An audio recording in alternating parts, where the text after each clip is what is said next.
The following presentation is brought to you by The Realm Network.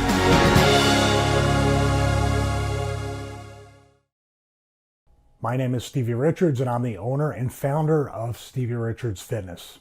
I started Stevie Richards Fitness with one simple mission statement: to help others. I know what it's like to be injured.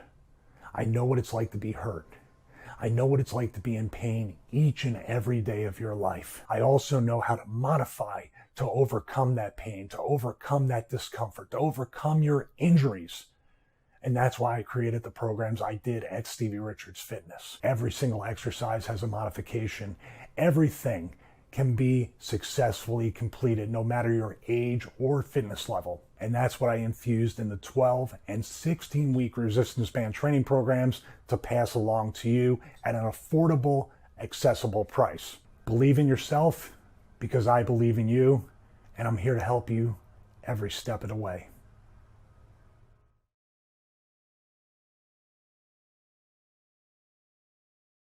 Oh shit!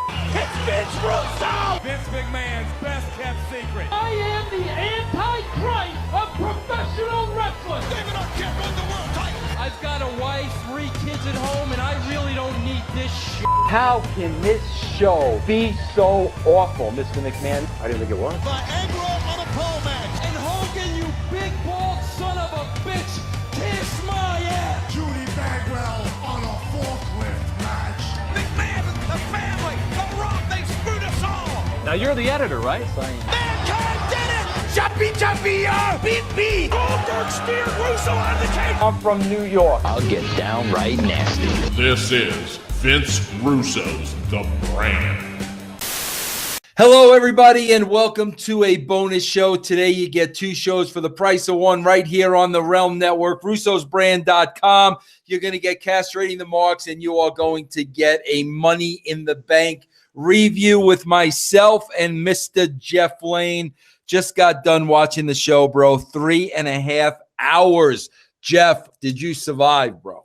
Barely.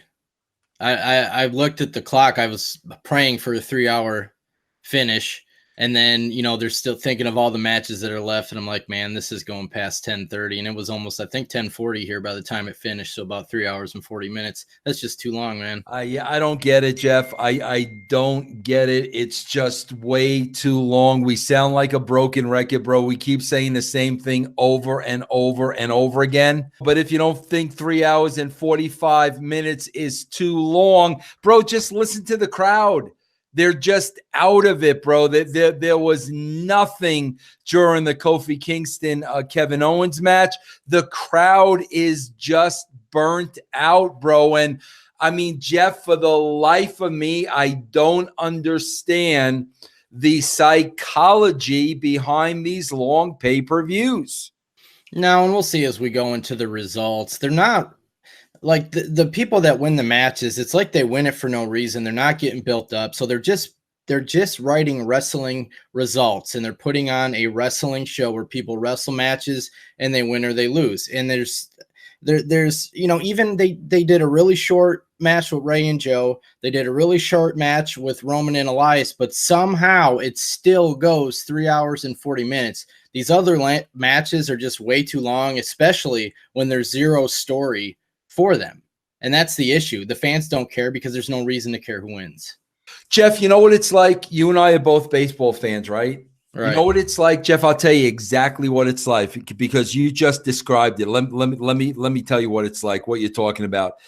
It's like the Yankees, the Giants, Major League Baseball playing 162 games, right? Right. And nobody keeping track of the standings. Right? Yeah. They're having games every day. Some you win some, you lose some, but nobody's keeping track of the overall standings. That's exactly what it's like.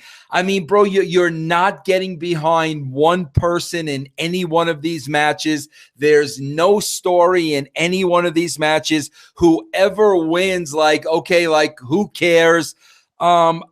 Yeah, and bro, I gotta say this, Jeff. These guys and gals, bro, they worked their asses off. I mean, they worked really, really hard. But guys, that's not what we're talking about. What we're talking about is these are just long, drawn out, dangerous, fake fights with just no meaning and no substance behind them, Jeff. Yeah, and you get kind of like a mixed message because they tried to do a thread, at least some type of story with the Sammy thing that we'll get into. You're thinking, all right, maybe they're getting the wake up call from the ratings this past month, but then it's just business as usual everywhere else in the show. So it's like, all right, whoever came up with one thread, how did they get that through, and why aren't we getting more threads throughout the show instead of just meaningless interviews that don't accomplish anything, further the business like you guys always talk about on your reviews, and just long matches with no story? Yeah. Well, let's talk about that first match, bro. The women's Money in the Bank match with Mandy Rose and Amber Moon and Nikki Cross and Dana Brooke and Natalya and Naomi and Carmella and Bayley, bro. We saw Bayley go over after Sonya Deville got involved in the match, tried to help Mandy, tried to carry her up the ladder, which I was like, God, bro, that's dangerous. And then Bayley came, squashed that and went on to win Money in the Bank. What'd you think about this, Jeff? Well, it's just a case of booking a wrestling result. Bayley's not over. She's not been built. So it's like, okay, do they just randomly pick someone? All right, we're going to have this person win. They're going to win the Money in the Bank. They're going to win the Intercontinental title, whatever it is. It's just like none of these wrestlers are over. So why do we care that Bayley wins? They didn't position her, on the card to make this mean something, to make it people care that she won. She's meaningless right now. And, they carry on with her later in the show. I'm just wondering, there was always the men's matches where like Ric Flair or Shawn Michaels would climb the ladder or the cage and someone would grab their trunks and then pull their trunks down and their ass would hang out. How come we never get that in the women's ladder matches? Very nice, Jeff. Very nice. Perverted, Jeff. Perverted, right. Jeff. All right, Jeff, from there we go to Triple H, Sam, and they got a little Zabadar in the back. Or at least we're telling stories in the back. I give him credit for that. Good for that. Then we have Rey Mysterio and Samoa Joe. I guess Samoa Joe got his nose busted. I mean, he looked like he got it busted. But anyway, bro, I don't know what this was. I mean, again, Joe's shoulders clearly were not on the mat. It wasn't even close. And Jeff, there are situations where with this where I say, all right, bro, let's give this a benefit of the doubt. Maybe they're going somewhere with this.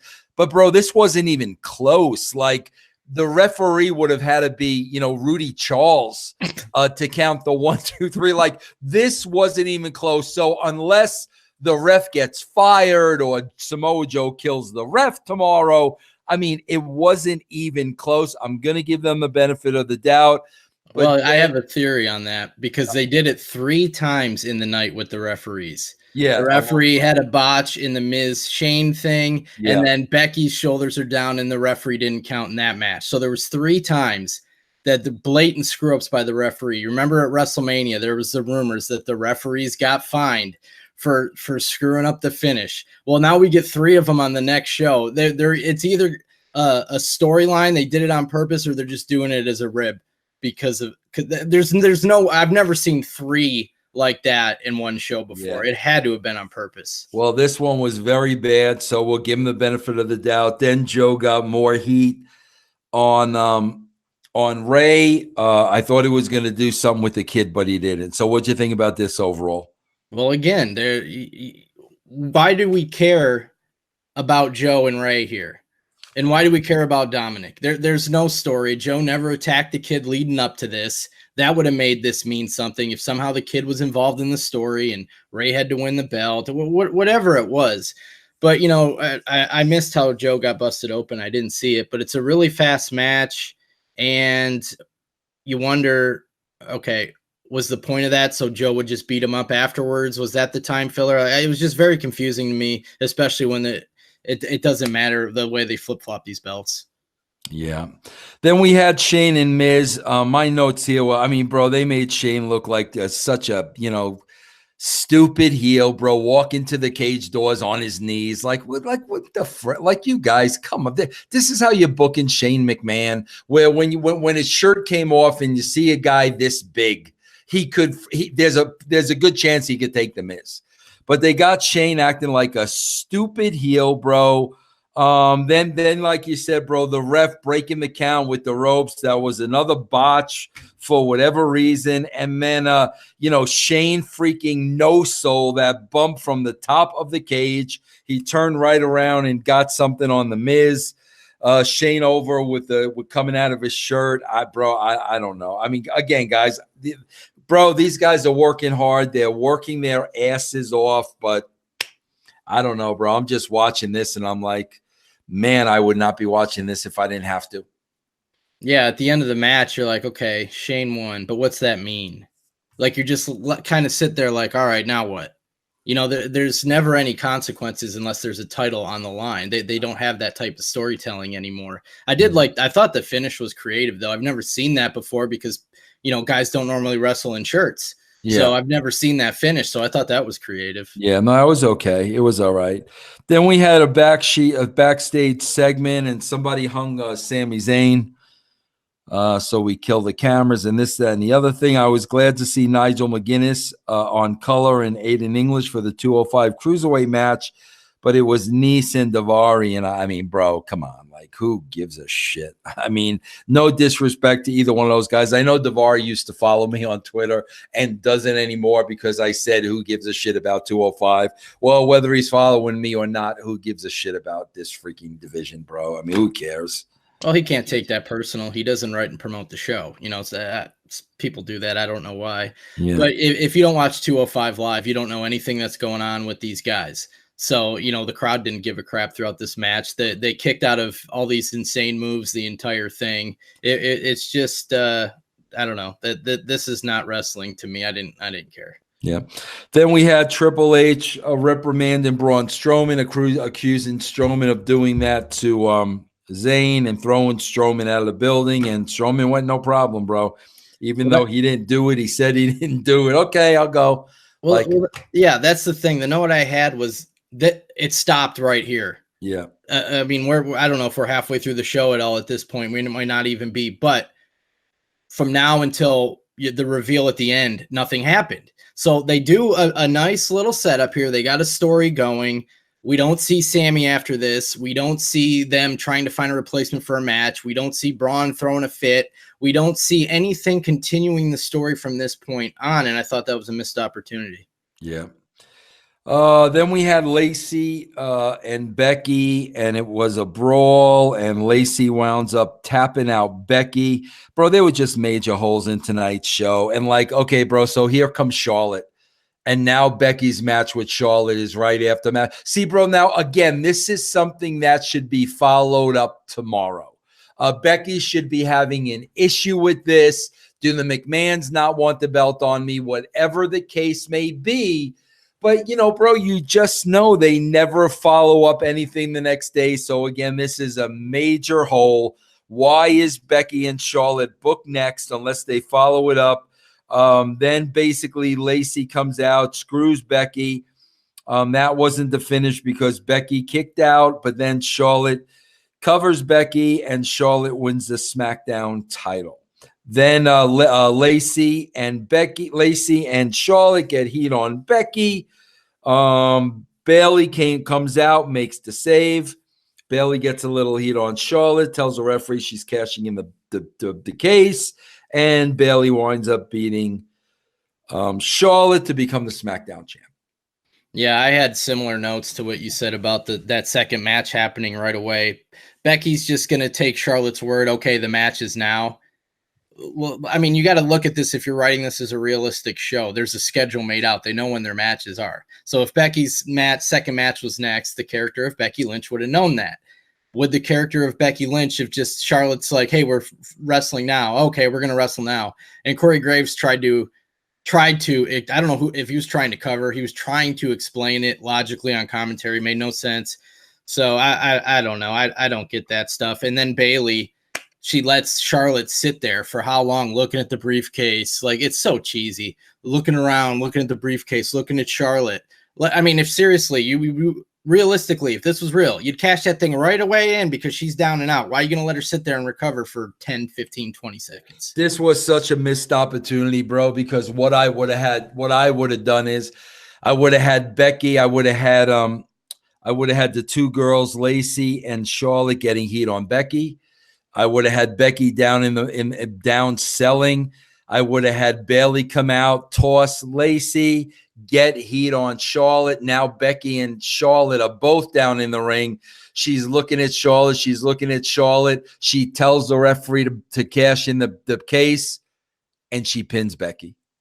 That's what I would have done. And that's such a missed huge opportunity. But I'll tell you why, bro, because here's what's going to happen now. Sasha Banks is going to come back, and now, Bayley's a champion, and you went on. Didn't we go through all this with them already when they went to therapy and they were fighting in the back? We're gonna regurgitate that story when you should have had both Becky down, both Charlotte. She's looking at Charlotte. She's looking at the case, looking at Charlotte, cashes it in, and then goes and pins Becky. Or pinned them both at the same time. Yeah, tremendous heat. But no. All right, bro. As we move on, Elias lays out Roman in the back with the guitar, comes out, plays electric guitar. I like the electric. I like that. The electric was cool. Then Reigns comes out, spears him, whatever, Superman punch, and squashes Elias in like 10 seconds. Well, again, it didn't matter because what was the point of them fighting? Because Elias showed up on SmackDown and beat him up for Shane, it doesn't matter. It wouldn't matter if Reigns beats Elias in 10 seconds or 10 minutes because they don't know how to book Elias. I don't get it, man. I don't understand what the point of this was, but I like the electric guitar. Yeah. Then we had AJ and Seth, and bro, these guys worked their ass off. I'm not going to take anything away from them, but bro, Seth Rollins sells nothing. I mean, Seth sells nothing, bro. So many kickouts, so many kicks to the head. I mean, this is the shit that the marks think is good, and this is the shit that Meltzer gets off on. But come on, bro. Seth sells nothing. The kickouts, the super kicks, and bro, come on. Yeah, and did we have to have the Wade Keller handshake at the end of the match? Right, the Wade Keller handshake, the whole thing. Do something creative out of this. Set up another match coming up. AJ turn on him and turn heel. I mean, you just do something creative, or at least try. Yeah. But the handshake, who does that help?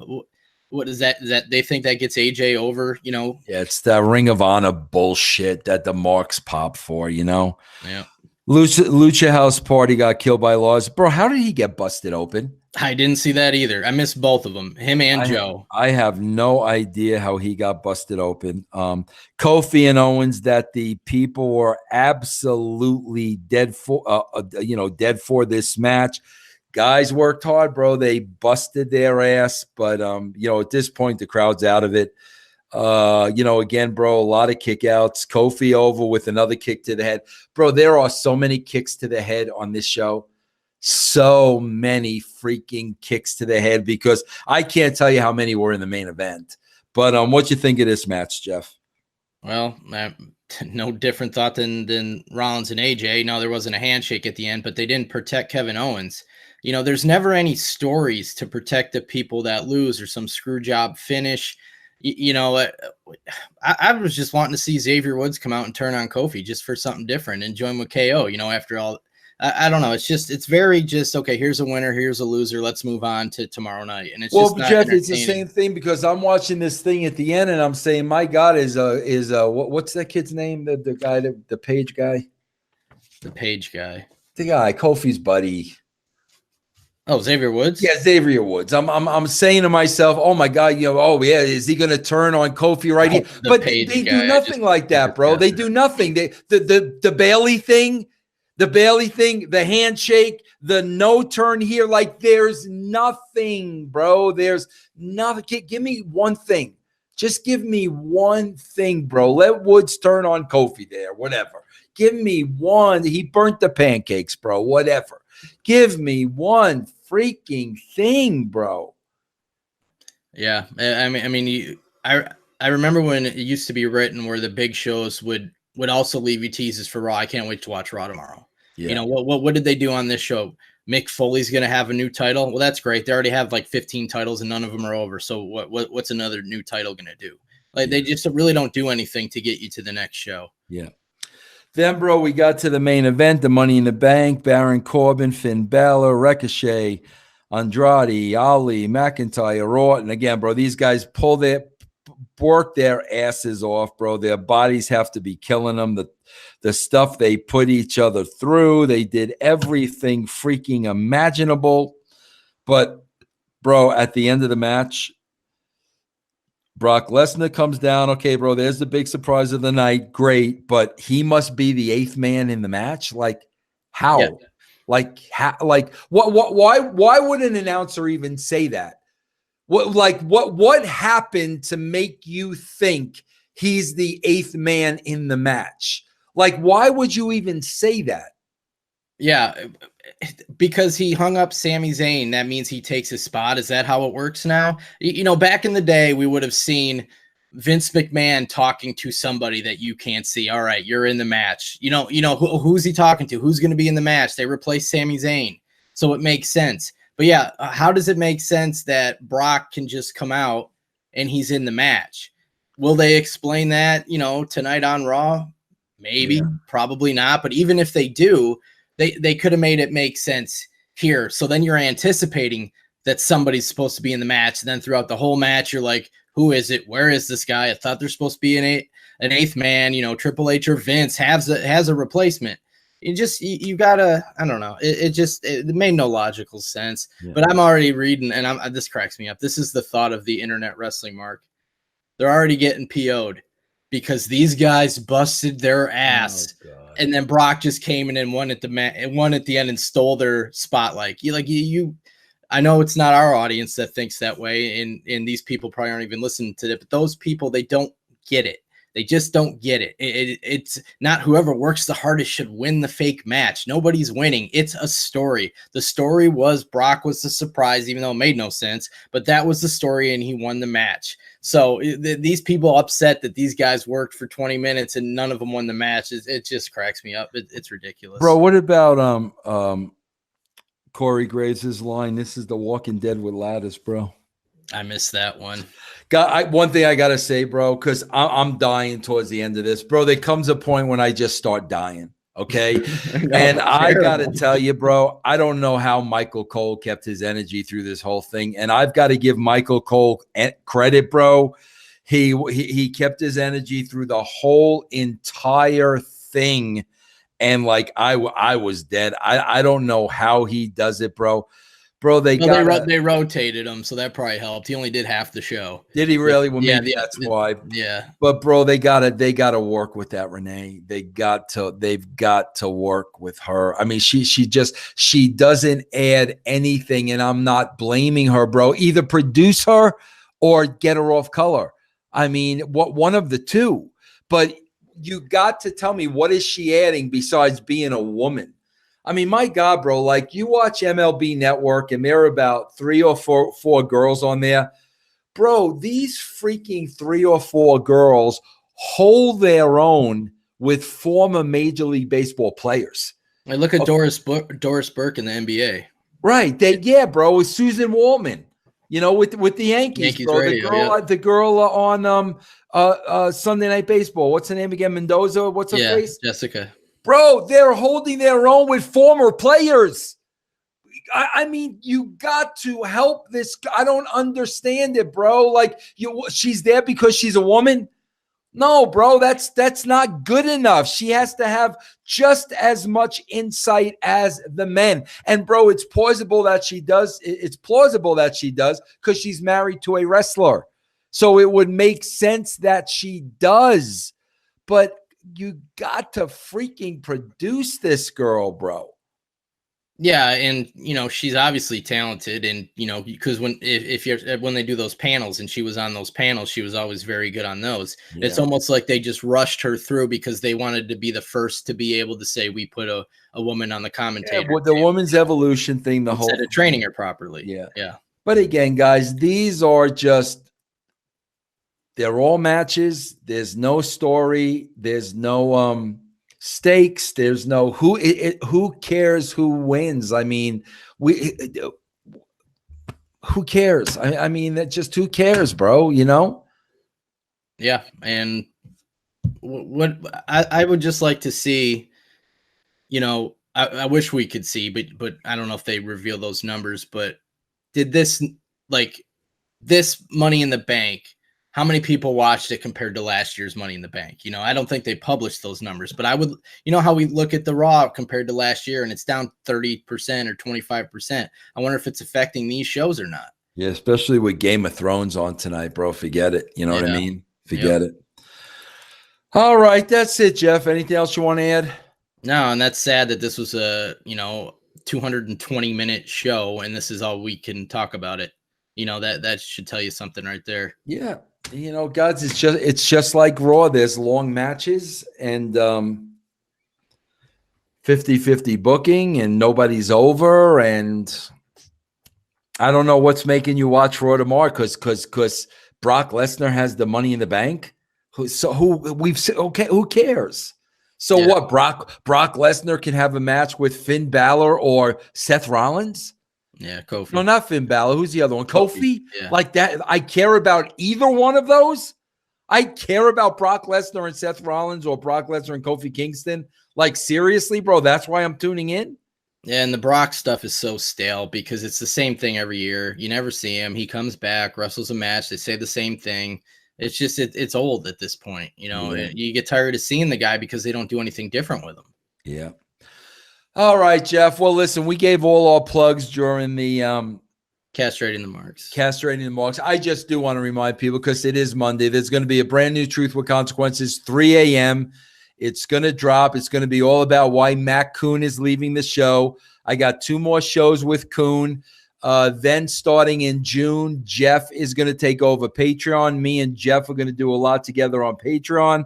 With Truth with Consequences, bro, I'm going to have a revolving co-host. You never know who it's going to be, and that will start on June. So, guys, I know a lot of people. I had a lot of Patreon subs. I know a lot of people ended their support on Patreon because for whatever reason, bro, you didn't like Matt Kuhn, and I'm not getting into that. But, now Jeff is going to be a part of Patreon and a big part of Patreon. And I would hope that you choose to support me and Jeff and continue to support Truth with Consequences, bro, because Westwood One, that platform is very important to us. All right, guys, that is it. I will see you tomorrow with That's Life for Vince Russo and Jeff Lane. Have a great day.